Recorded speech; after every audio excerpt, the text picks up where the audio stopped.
Competition तपाईँहरूले नखोज्नुहोस् होइन, किन भन्दा त्यसले पनि हर्ट गर्छ। तर उसको चाहिँ मेहनत हेर्नुहोस्, त्यो बच्चाले गर्दैछ, कोसिस गर्दैछ त होइन। 2 ल्याउने बच्चाले 5 ल्यायो भने त 10 किन ल्याएन भनेर गाली गर्नु कि अरूसँग कम्पेयर नगराइदिनुहोस् तपाईँले बच्चालाई। कम्पिटिसन गर्दाखेरि पनि अरूसँग उसले चाहिँ अब ल्यायो 17, 18, 19, 20 होइन, अब 25 मा उसले 24 ल्यायो भने त्यो बच्चाले ल्यायो। तर तपाईँको बच्चाले अस्ति फर्स्ट टर्ममा 6 ल्याएको छ भने अहिले 7 ल्याएको छ भने हि इज डुइङ बेटर, राम्रो गर्दैछ नि त, इम्प्रुभमेन्ट गर्दैछ नि त। मैले किन 7 मात्रै ल्याइस्, उसले त 24 ल्यायो भनेर गाली गर्ने चाहिँ भन्नु बच्चाले। उसको एफर्ट चाहिँ हामीले हेर्नुपर्छ, उसले गरेको कोसिस त हामीले चाहिँ ताली बजाउन सक्नुपर्छ। तर अस्ति ल्याएको बच्चाले, अस्ति 24 ल्याएको बच्चाले योपालि 20 ल्याएर पनि फर्स्टै छ भने, फर्स्ट छ बच्चा 20 ल्याएको छ, अस्ति 24 ल्याएको छ, तपाईँको बच्चा फर्स्टै भए पनि उसको पर्फर्मेन्स चाहिँ बिग्रेको छ। किन भन्दाखेरि ऊ आफूमा त कम भयो नि त, सबै ग्रुपमा पो ऊ फर्स्ट भयो जस्तो छ त, तर उसले आफ्नो पर्फर्मेन्स त दिइरहेको छ।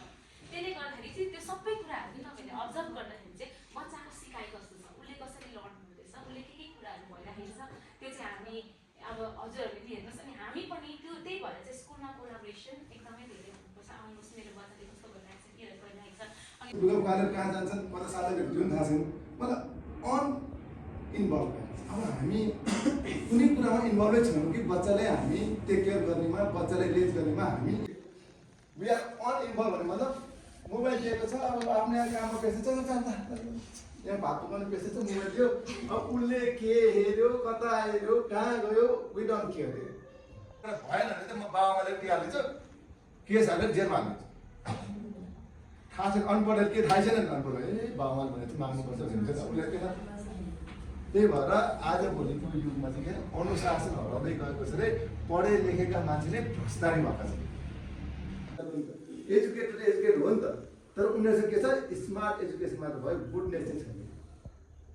कसैको माया प्रेम दया भइदिएको भए त मान्छेले फ्रीमा एजुकेसन उपचार गर्छ। त्यस्ता कति हाम्रा उदाहरणहरू छन्, कति डक्टरहरू छन् अहिले हाम्रो देशमा पनि आँखाको उपचार गर्ने डक्टरहरूको नाम अहिले पनि संसारभरि प्रख्यात छ। किन उनले चाहिँ फ्रीमा यस्तो हुनु पऱ्यो नि, गाउँ गाउँमा गएर सेवा गर्ने त्यस्तो खालको डक्टर हुनु पऱ्यो नि। यहाँ त किडनी व्यक्ति हामी अनुभवले ज्यादा जानेका छौँ, उनीहरू चाहिँ पढेर दिमागले जानेको छ।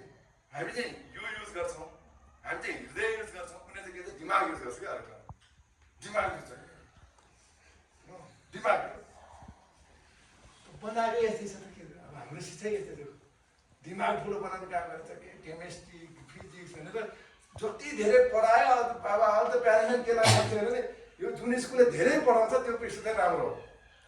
तिम्रो लागि मैले जति त्याग तपस्या गरेको छु तिम्रो लागि, तर म तिमीबाट धेरै मेरो चाहना छैन, तर चाहना केही छ भने तिमी एउटा असल चाहिँ बनाइदिनु पर्छ होइन। म यदि सानो म त मेरो बच्चा राखिराखेँ किन सबै गरिरहेको छ भन्ने हुन्छ क्या।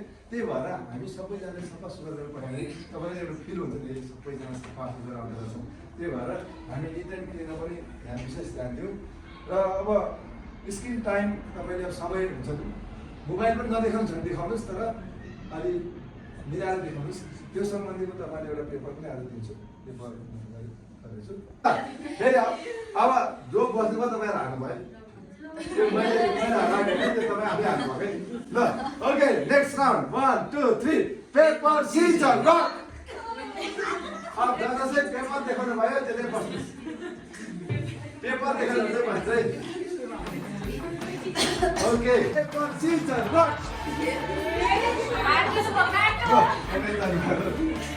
Okay 3 paper scissor rock. Okay बुझ्नुभयो। ओके नेक्स्ट ओके ओके अब चाहिँ राख्नुहोस् फेरि गर्नुहोस् है। Ready 1 2 3 paper scissor rock. अब लास्ट, अब यो लास्टमा तपाईँको इक्वेल भयो भने रिजल्ट पुगिसक्यो। यदि उता जित्नु भयो भने या यता जित्नु भयो भने थाहा हुन्छ होइन। अब के हुन्छ यो थाहा हुन्छ। ल ready 1 2 3 paper scissor rock.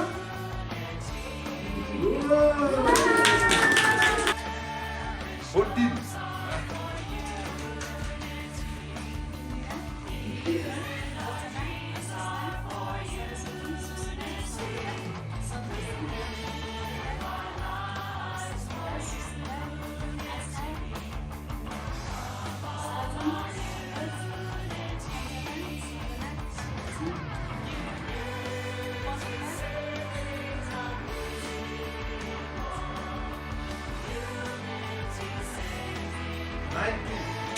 Next.